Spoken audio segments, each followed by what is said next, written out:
Okay. Good afternoon or good morning, everyone, depending on where you are across the country today. And thank you for joining us for Volunteer Canada's webinar on shifts in volunteering. Since the beginning of COVID-19, Volunteer Canada has been hosting a series of webinars on topics related to the impact of the pandemic on volunteer engagement. We've created a resource hub also on our website where organizations can find tools and resources, research and learning opportunities related to COVID-19 and volunteer engagement. Just a few admin notes before we get started. All the participants on the webinar are muted today so that we can reduce the background noise for everyone. The webinar is being recorded and all registrants will receive a link to the recording in an email in the next few days after the webinar. The recording will also be posted on Volunteer Canada's website, and you'll see the link to that on a slide at the end of the presentation.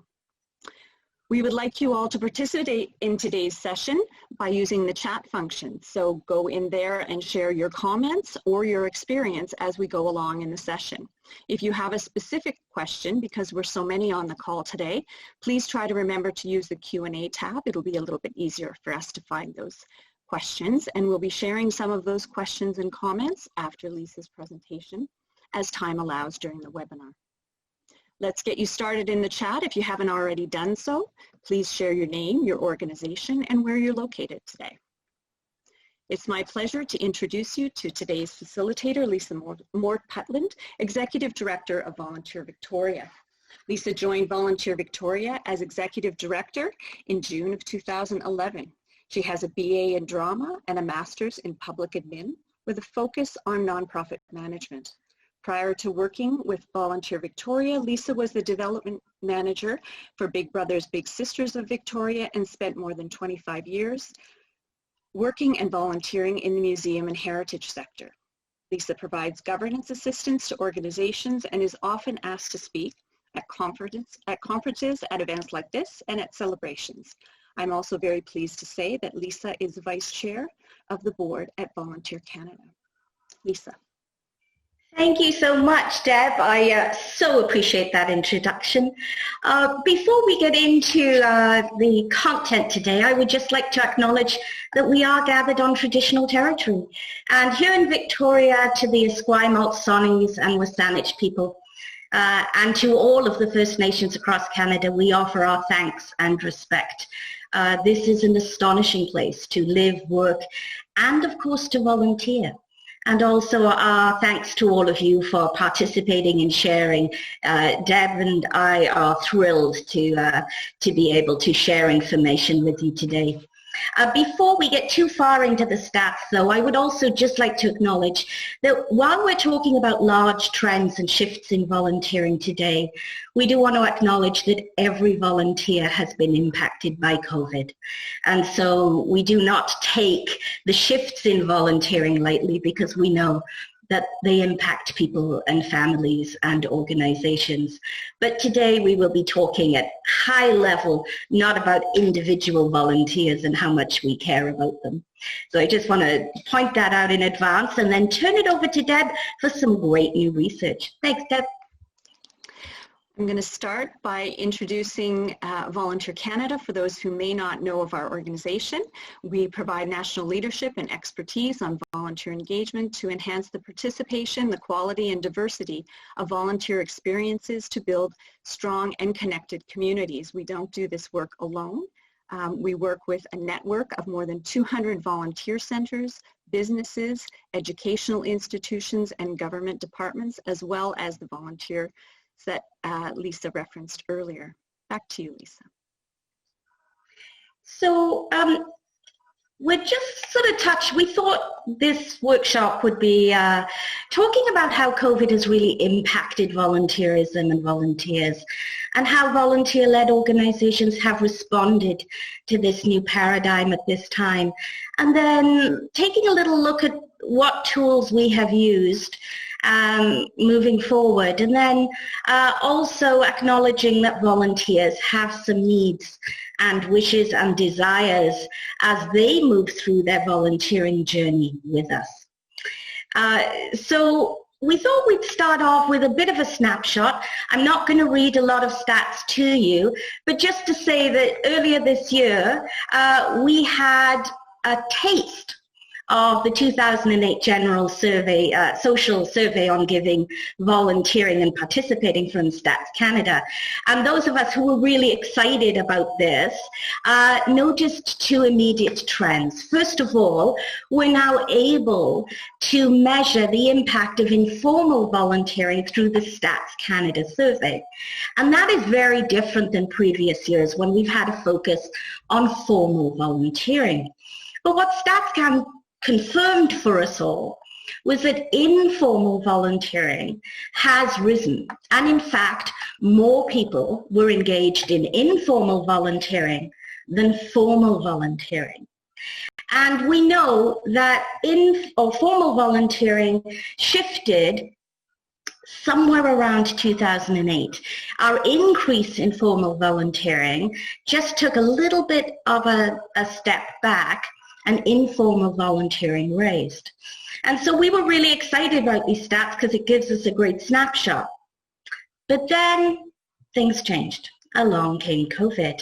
And so we have our first poll question here. And we are wondering what impact has been made. What changes have been made to volunteering at your organization? And we're going to ask you to fill in these questions as we're talking along. So again, please take a look and we'll lots of choices for you, and you're welcome to choose more than one. We know that COVID hasn't had just one impact on any organization. So we'll give you a couple of minutes to answer that poll question and let us know about the changes that you're seeing in your organization.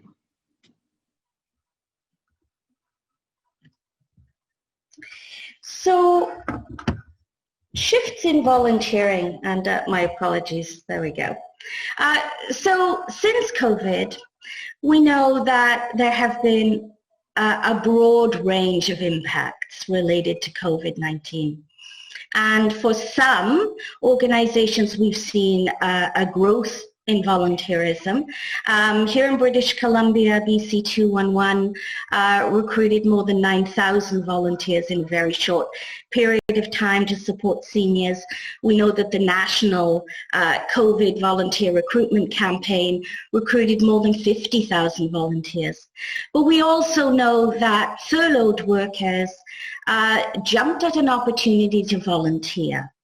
And for many of those individuals, they were first-time volunteers, or as we like to call them, first-time in a long-time volunteers. They are the people who were previously considered themselves engaged in too many things to take a serious look at volunteering on a regular basis. But we also know that many of those volunteers have returned to the workplace and to the workforce. We also have seen a surge in caremongering, online volunteerism, and what we call ISOs, in service of, responding to INOs, those people who are in need of service. And this movement towards informal volunteerism that's managed through an app, through a website, through a community group, and through the emergent volunteers, those individuals that see a place where there is need and respond. But we also know that COVID-19 has had a huge factor in displacing volunteers. We know that thousands of volunteers left their volunteering positions because they were immunocompromised or because they're caring for people and they are now sheltering in place. Those are some general trends, but we're also interested in knowing more large impact statistics. So the fine folks at Volunteer Canada issued a new survey.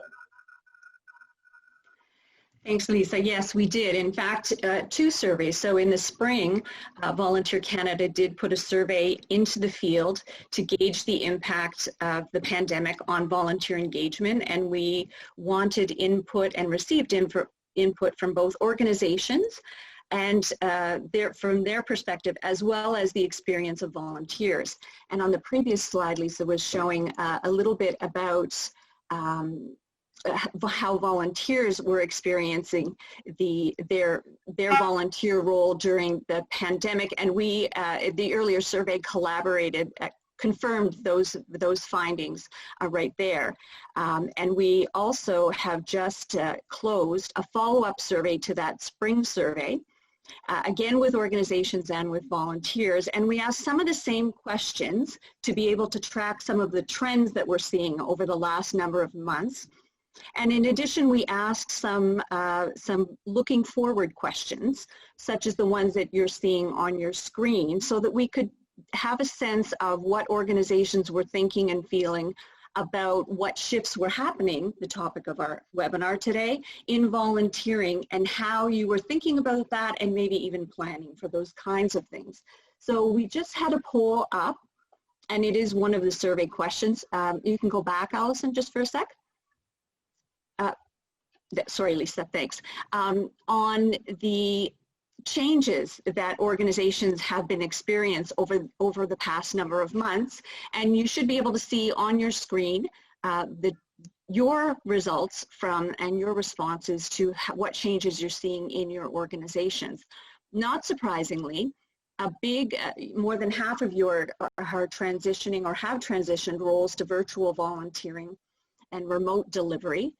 We are also seeing, very consistent with the results of the survey, that you have developed or are developing new volunteer roles and a reduced number of volunteer roles. This is a shift that we are seeing over time, a reduced number of volunteer roles happening and expected to happen over the next coming months, and redeploying existing volunteers into new roles.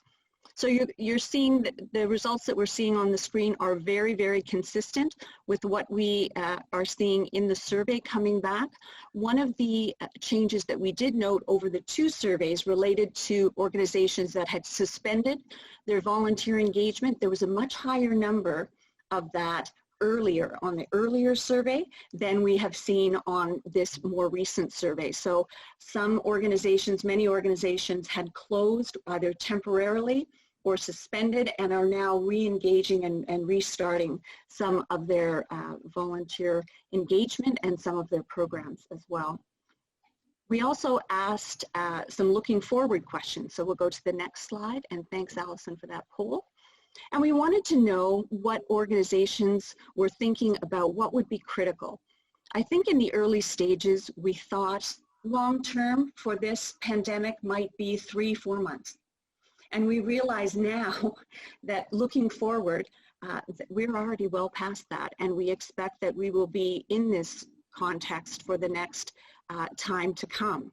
So not surprising to see that when we asked what will be critical, this is consistent, and organizations and all of us are prioritizing the health and safety of our staff, of our volunteers, and of clients. Everybody has had to make changes during this time, both in our personal lives, in our work lives, and the way that we do our work.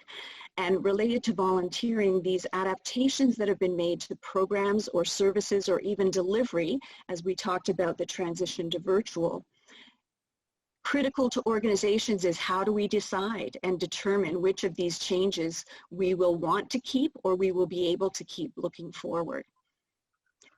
This is a new question on the survey. It didn't really exist early on in the survey, this whole idea of COVID and online fatigue. It was number 3 in terms of what will be critical as an issue for organizations looking forward. I think most people, I see Lisa nodding her head when we talk about COVID fatigue. I think we've all felt it, are feeling it, and we know that we will continue to feel that over time, and that is going to have an impact on our ability to be able to deliver programs and services going forward. We have to safeguard the health and well-being of all of our staff and our volunteers and clients, and I think that's why we see it at the top of the list, and we know that we're going to have to guard against that and figure out how to plan for that going forward. Re-engaging volunteers, we saw that that is happening over time, and that links again to health and safety, keeping everybody safe as we re-engage. Can we reopen? How to do that? What will programs and services look like?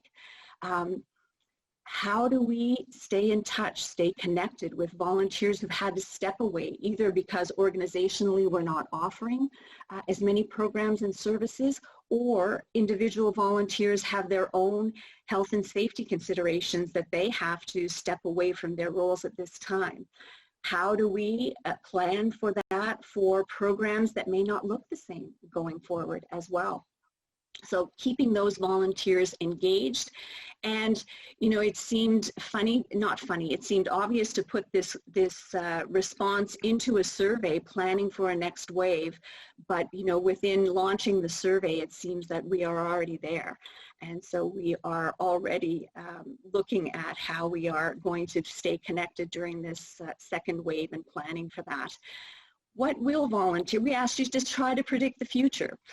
What do you think within your organization volunteering will look like post-COVID, or within this context as we carry on with the impacts of the pandemic on our work?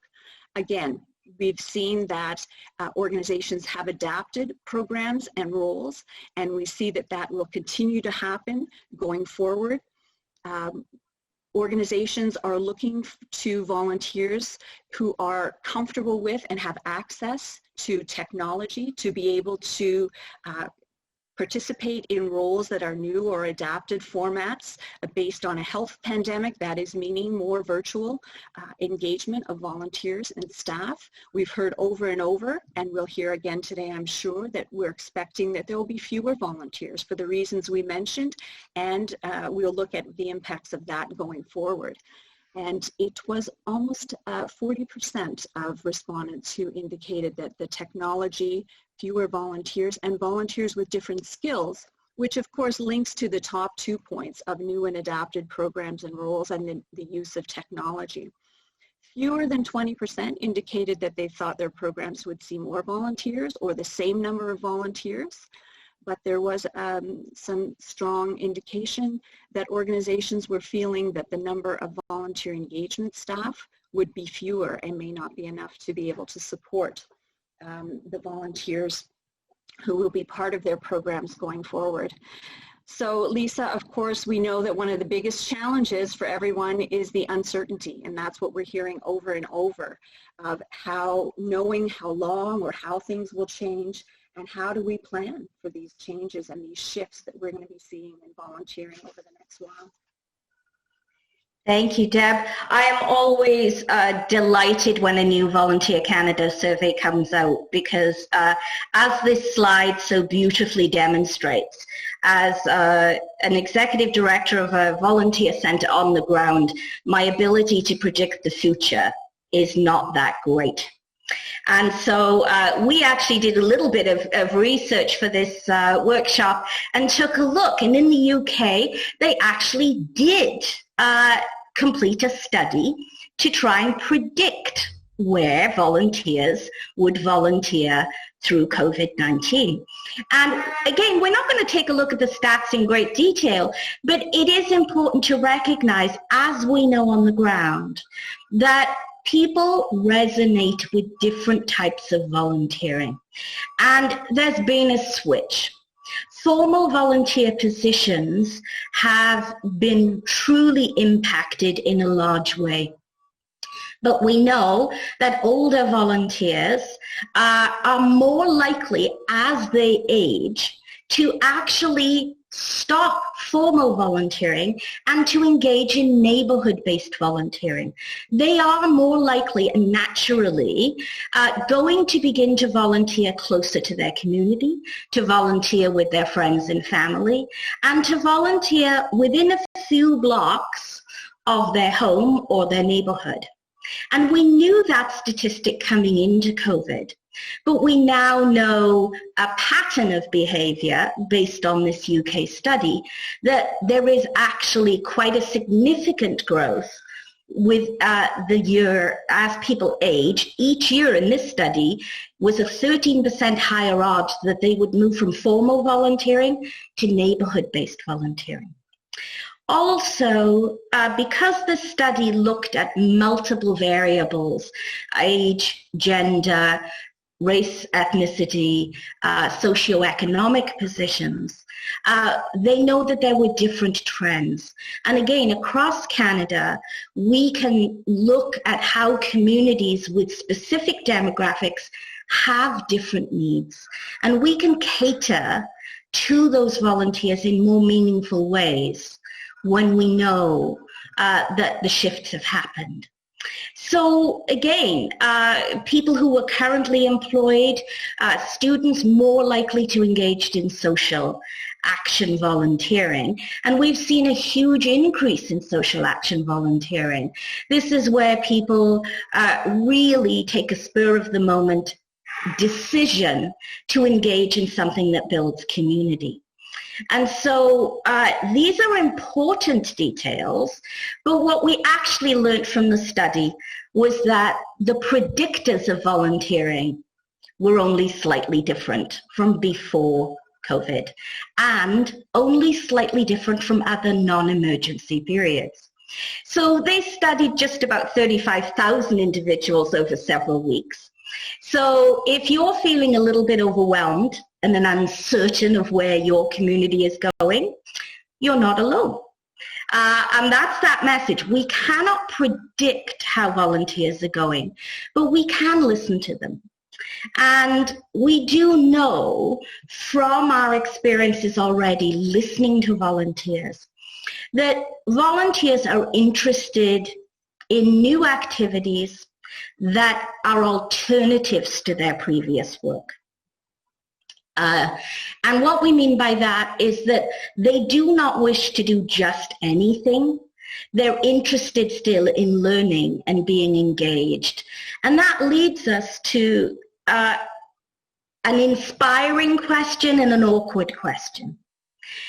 Human-to-human volunteering opportunities are now a currency.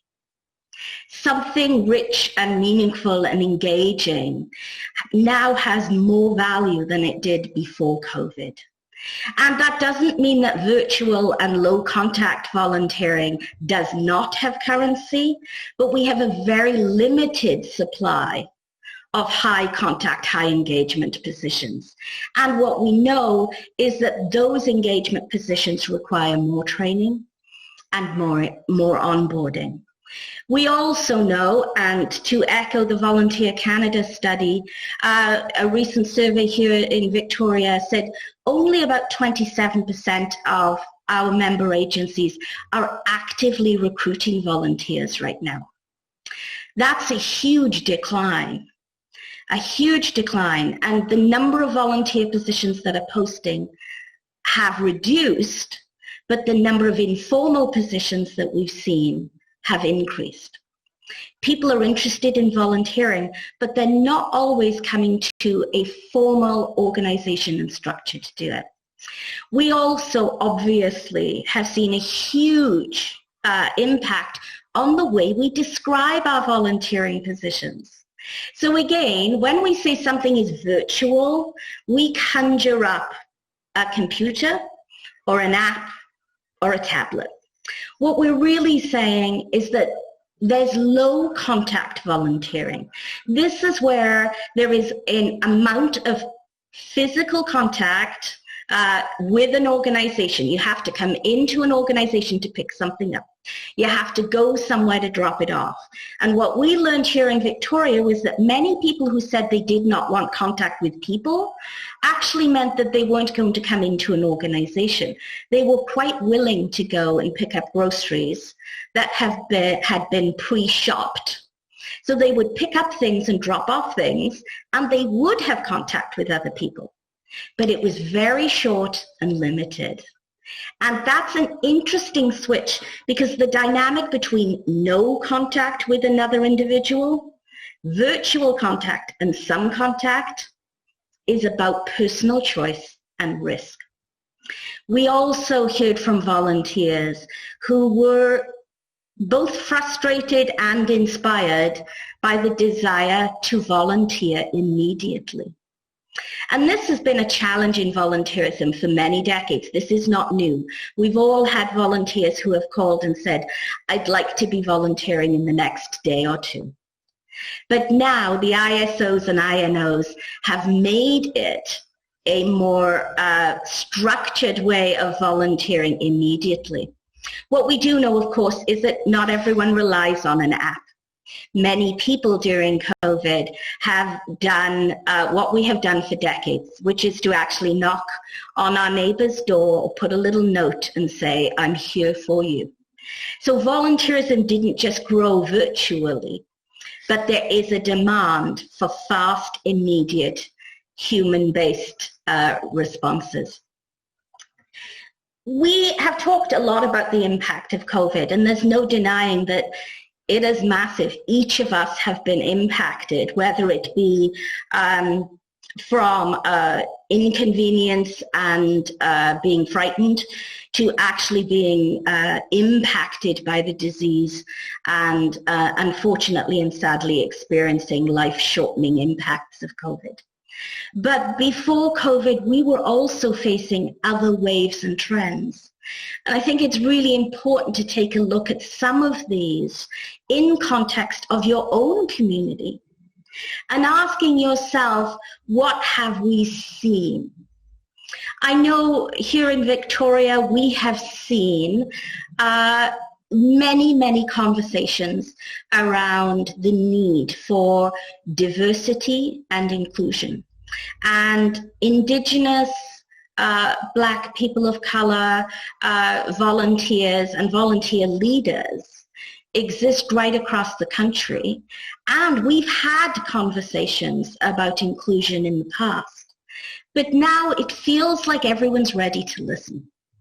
And we've had a seismic shift. So as volunteers have shifted their volunteering, we now have space to redesign and to create spaces. And that's an interesting opportunity with intention and with dignity and respect, because whenever volunteering shifts, we know that as people leave, we need to honor and respect them. And as people come on, we need to create welcoming spaces. And so those are all shifts in how we practice, perhaps, and the impact, the number of people that we need to on board. We also have to acknowledge that there have been shifts outside of volunteer-led volunteerism. So international volunteerism, all of those for-profit entities that supported volunteerism, all of those projects have come, or many of those projects have come to a close. And so we're experiencing this space where youth are looking to volunteer closer to home.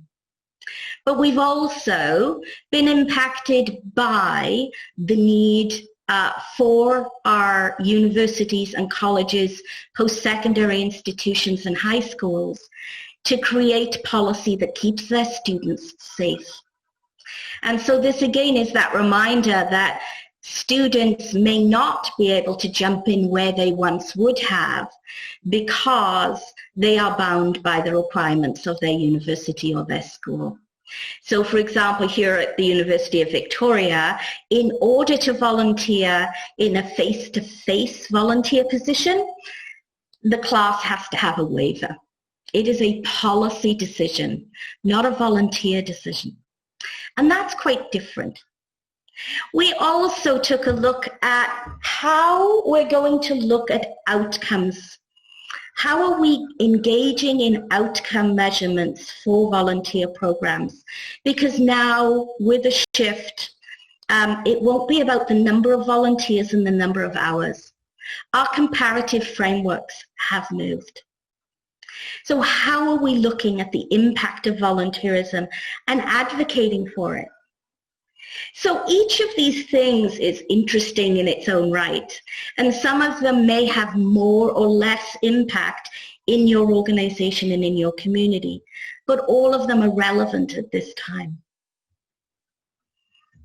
And so here's another poll question.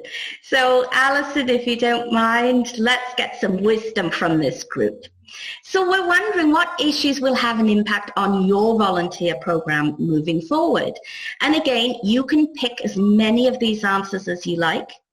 And we limited them because we could have kept polling you forever.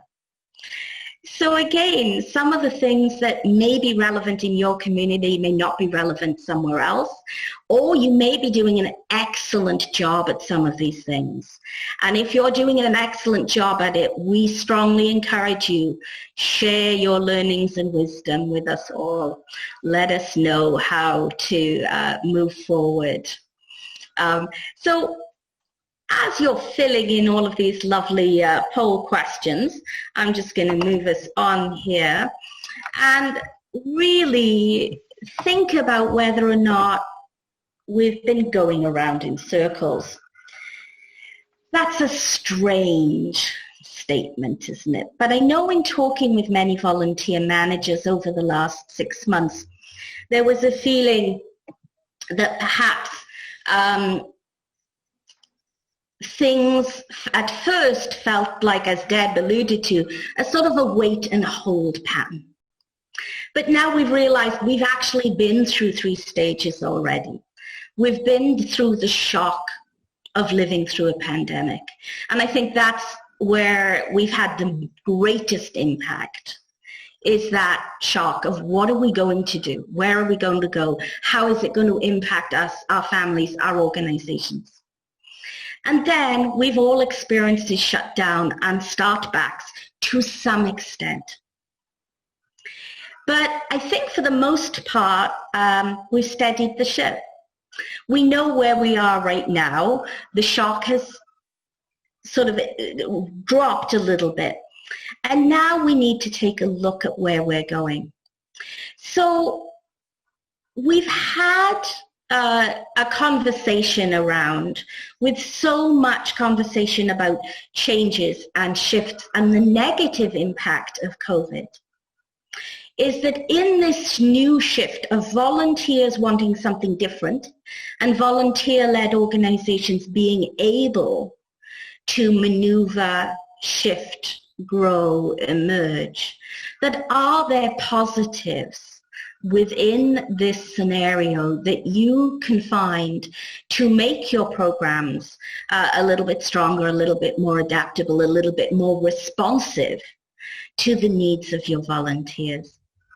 Now, in 2017, Volunteer Victoria had the privilege and pleasure of meeting with a large number of older volunteers. And our study was taking a look at their volunteering journeys. But we asked some specific questions. And one of the questions we asked was, who is responsible when a volunteer, an older volunteer, leaves or enters an organization? And the answer was 100% unanimous. Older volunteers agreed that organizations needed to take the lead, that it was not appropriate or acceptable for us to sit back and wait for things to evolve, that they wanted guidance.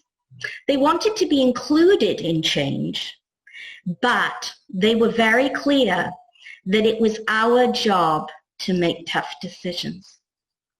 The irony of this study was that when we asked volunteer managers the same question, they felt that volunteers would come to them and would tell them what they wanted.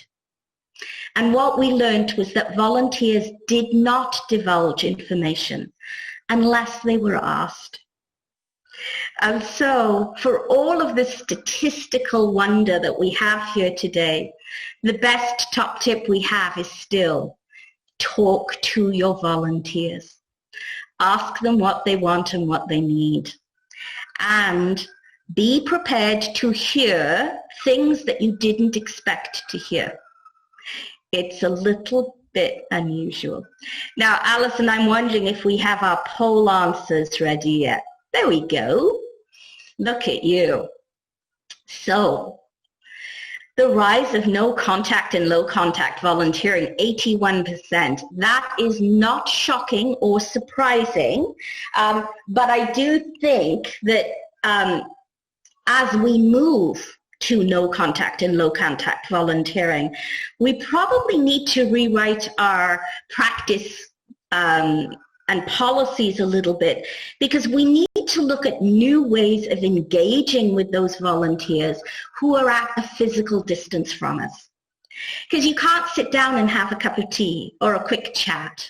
And because everything is done over Zoom, and it may well be the good old-fashioned letter, telephone call, a written note, a safe space gathering, but we'll need to respond differently and figure out ways of communicating. And I know in our conversations with volunteer managers, one of the biggest concerns that they've had is how do we now be available to every volunteer when we weren't available to every volunteer before because of a limited number of resources? How are we possibly going to dig deep into what is a huge impact? And one of the biggest challenges, which we all know with remote volunteering, is the idea that we are isolated in it. We're working alone.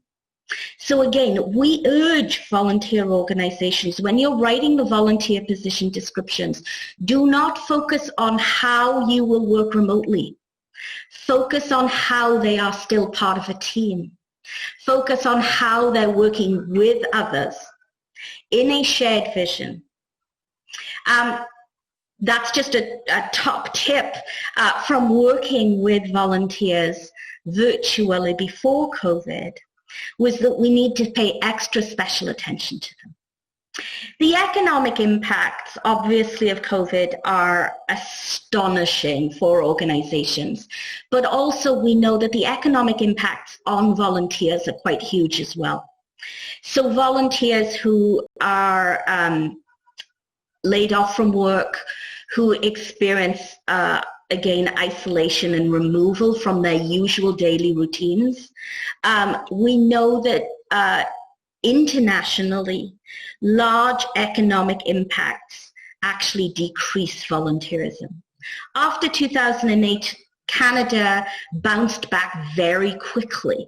Our volunteering sector was not impacted by the economic downturn of 2008 to a huge extent.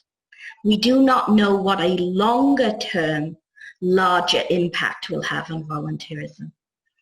And then, of course, aging volunteers and volunteering programs and shifting priorities for volunteers.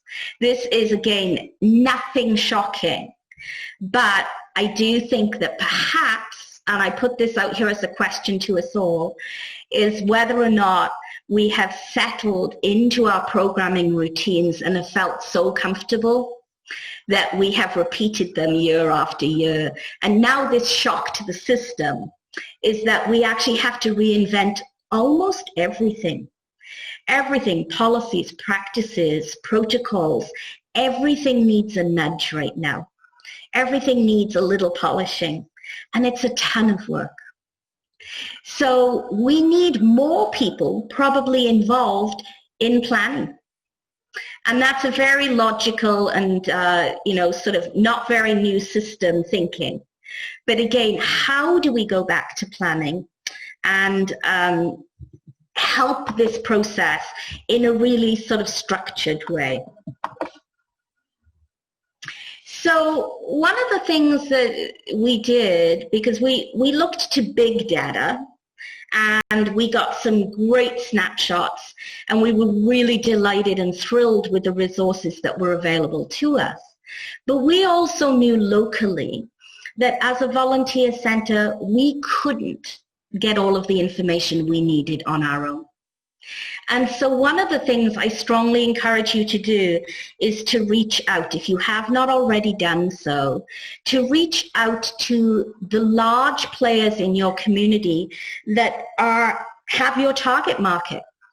So one of the things we did, we're a university town. We thought, hey, we're going to be okay. But then, of course, we realized that Victoria is a destination city. Only about 17% of our students live locally. So students did not arrive at the universities this year. Virtual volunteering has become not only an option, but a requirement. And we know that universities and colleges and schools are going to guide us. Their policies are going to be in place, and we do not want to break their policies and rules and regulations. We want to keep their volunteers safe. So this, once we realized it was out of our control, we sort of sat back and said, whew, we can't manage that. We're not in charge. I need to let go. And letting go is another piece of this workshop. What burden won't we carry with us? So one of the joys for me, and we found this very accidentally, even as a capital regional district, Stats Canada did not give us enough detailed data to be able to project forward. And quite by accident, we discovered that our local real estate board had, because they project housing. And because housing is related to newcomers, people entering the market and people leaving the market, they weirdly had a very useful data set that almost echoed volunteerism. We know statistically that volunteerism drops off after about the age of 75. We also know that after about the age of 75, people consider moving. And so this little top tip was delicious. We know in Victoria that we were to have upwards of 59,000 volunteers would leave the marketplace. They would age out of volunteering. Statistically speaking, almost 60,000 people. If we went with a 50% volunteering rate, it means that we would have lost 30,000 volunteers by 2035. There is another interesting stat from COVID-19. The number of older volunteers did not increase this year. We all aged at the same rate. So older, higher risk seniors are still in the same numbers. What we have is a large number of young, previously active, very capable, competent seniors who are now in a place where they, for their own protection or for the protection of their loved ones, are at home. This is a brand new phenomenon. We also know that volunteers between the ages of 35 and 45 are the least likely to statistically volunteer. That volunteering group dropped by about 6% in the last survey. We know that there is a large number of people in that age group now who are struggling with homeschooling, looking after people who are perhaps sheltered in place. And so there is this, again, a bubble of intensity. And we need to think about how we serve that demographic group through COVID. How do we treat them with dignity and respect? Do they leave their volunteering positions? Do they go on hold? Are they shifting? We know from our study of senior volunteers that when they're given the opportunity to leave, they actually leave. They do not stay out of loyalty. They stay out of a sense of community and being needed. That's, again, an important dynamic. And I'm going to say it again. Older volunteers do not stay because they're loyal. They stay because they're needed. and they're part of a community. So isolating your volunteers or having your volunteers experience isolation is a huge factor in detriment to keeping the volunteers that you want and need. We also turned to our for-profit partners. Here in Victoria, an organization called Thrifty Foods has more than 500 volunteers. They, for the last 50 years, has had volunteers shopping for seniors in our community. What we discovered in our discussion with them was that they didn't need volunteers, they needed trucks. And ironically, for the first time in our history, non-profit organizations were able to loan staff and trucks to the for-profit so that we could continue to serve seniors well. It's a little dynamic, but it's a shift. And it was a sign that infrastructures are connected. We also created opportunities to talk to volunteers. And as you can tell, I'm not shy about talking. But most important thing was that we had to listen. And we had to create safe spaces. It's not enough to do a survey monkey. It's not enough to say, please fill it in. We actually had to create safe pockets.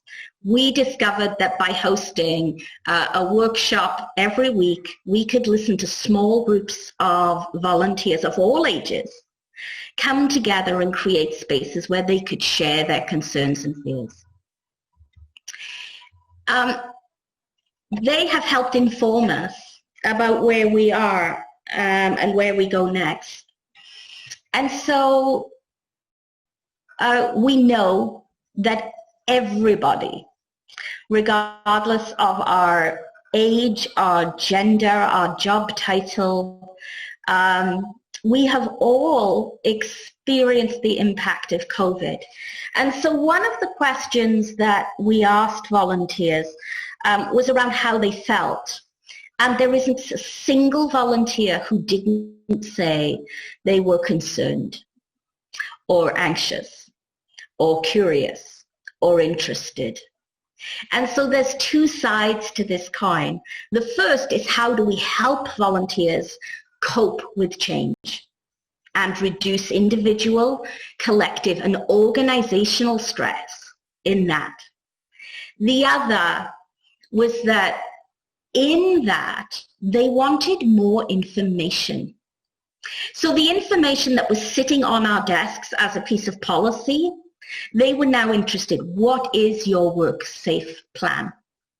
How will I bring my objects, my coat, my bag, my boots, my scarf, my gloves, my mittens? How are you going to keep me and my objects safe? They sound like very pedestrian questions, but the volunteers wanted to know that in advance. They wanted more information. I am not in a weird and creepy way, but I'm particularly fond of the Canadian Code for Volunteer Involvement. And the reason being is that it grounds me in practice. And again, I think it is a tool that at this point, if you have not revisited, go back.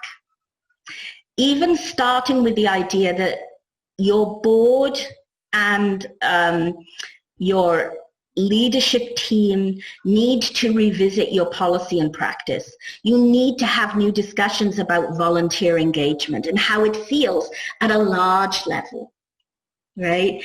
How are you assigning resources to support your volunteers?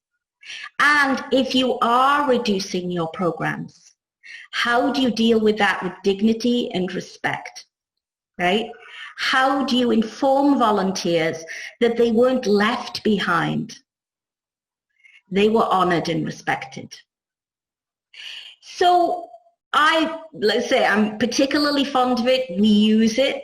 And I think there's some top tips in there. And again, strongly encourage you to focus on outcomes. We care about volunteers and as individuals and as colleagues and as peers. But we cannot, to the detriment of our organizations and our programs, bring volunteers back or bring the wrong type of volunteers into the wrong type of positions. It is not kind to just go back to how we once were. It has changed.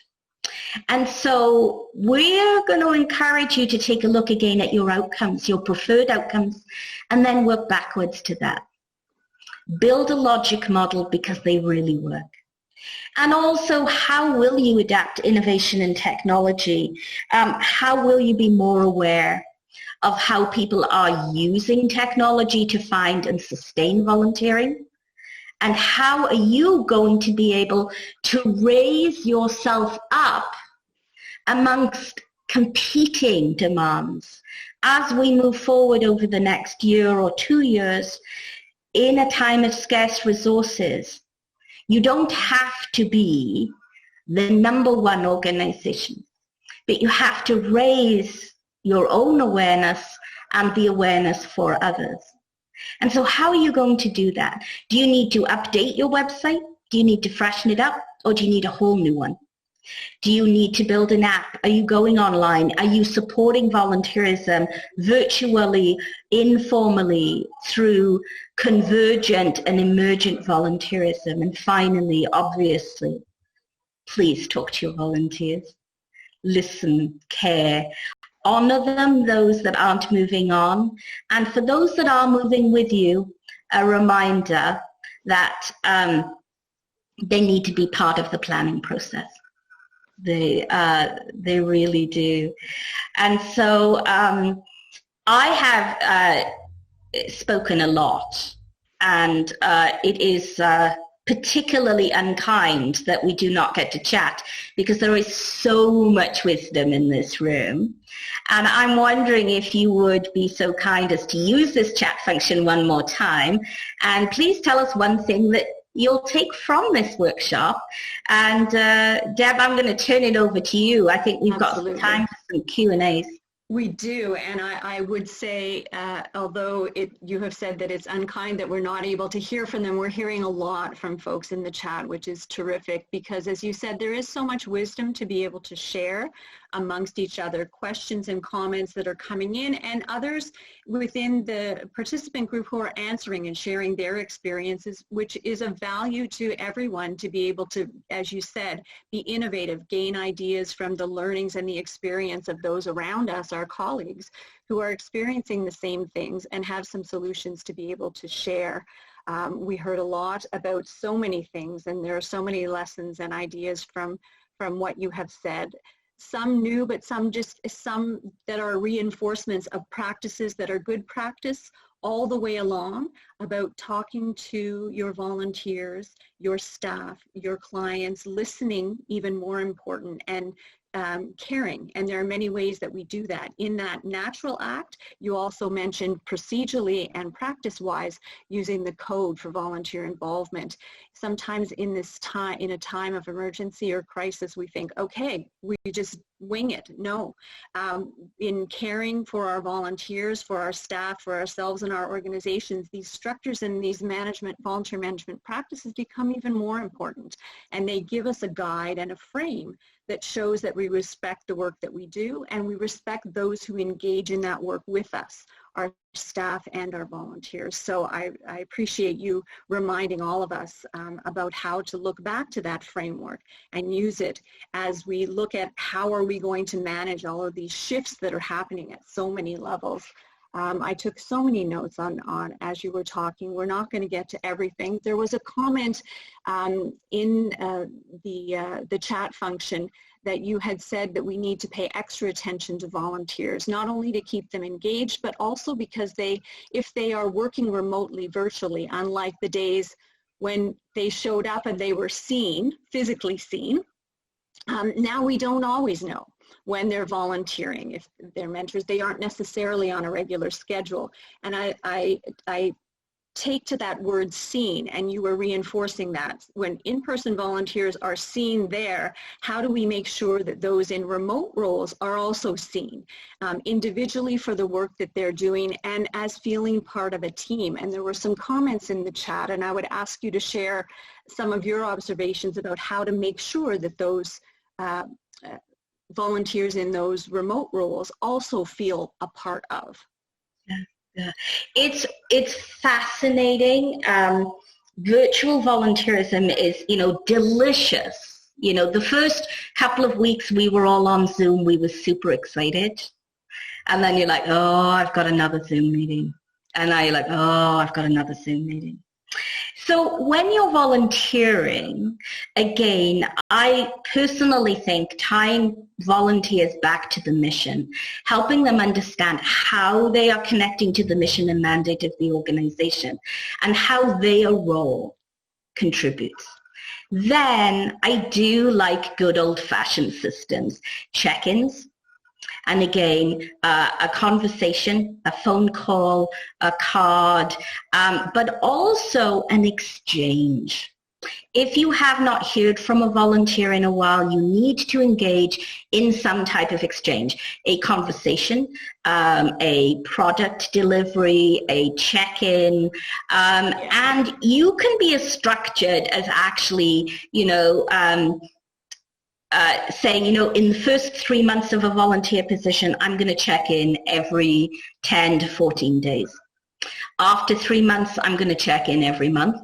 And after 6 months, I'm going to check in a reciprocal manner where people are, sort of deciding on schedules. But also, I think at this time, it's more important to check in because not only have we removed the volunteer from the workplace, but also volunteers aren't accessing the training that they would have and the peer support. So they are not gaining the skills and knowledge that they might need as quickly working remotely. And I think that's one of the things we're seeing too, is that within those where there's a rise in the number of volunteers who are working remotely, setting up a team. Yes. Where they check in not only with the organization and their supervisor, but with each other. Yeah. So that they can share their experiences, their challenges, and feel part of a team because they are not feel it because they are part of a team, know they're part of a team. Yeah. So there's that piece too. Yeah. Yeah. And we do know statistically that how you frame your volunteer program, where volunteer programs have volunteer captains, whatever name you'd like to use, but say 1 to 10, a volunteer supervisor for every volunteer in groups of 10, wherever there's that type of structure, they have better engagement results because, again, they feel connected. That's it. I would also caution that in our surveys and from knowing about work, there are, upwards of 20 to 30% of organizations with roles that cannot be transitioned to virtual. So while many are doing that, many are not able to, and you have spoken quite well about the fact that those in-person roles are shifting the risk downward to be lower touch and putting health and safety around them to be able to ensure that they can still continue. Lots of comments when you asked about what I'm going to take one about before we go. What will you take away? Comparative frameworks that have moved. Important for boards and funders to understand this. Temporary, but perhaps longer term changes as well. And programs that are viable, just different for the time being. I think all of us are struggling with these shifts. And I think it's being able to talk to each other, share with each other about our experiences. So many takeaways from today. Lisa, I thank you so much for sharing your wisdom and your experience, and for all of you who are on the call today for sharing with each other through the chat. We have lots to follow up with, and we will. A couple of things to note before we close today's session.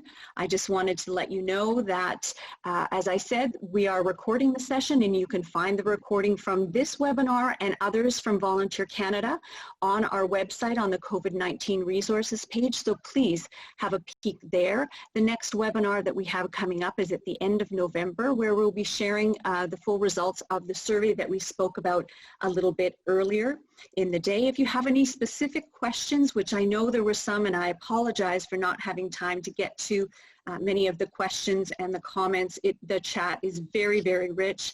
I hope you've all had a chance to take a look at many of the great comments and experiences that are in there. If you have a specific question, feel free to reach out. Lisa has put her contact information there and mine as well if you have any questions for Volunteer Canada.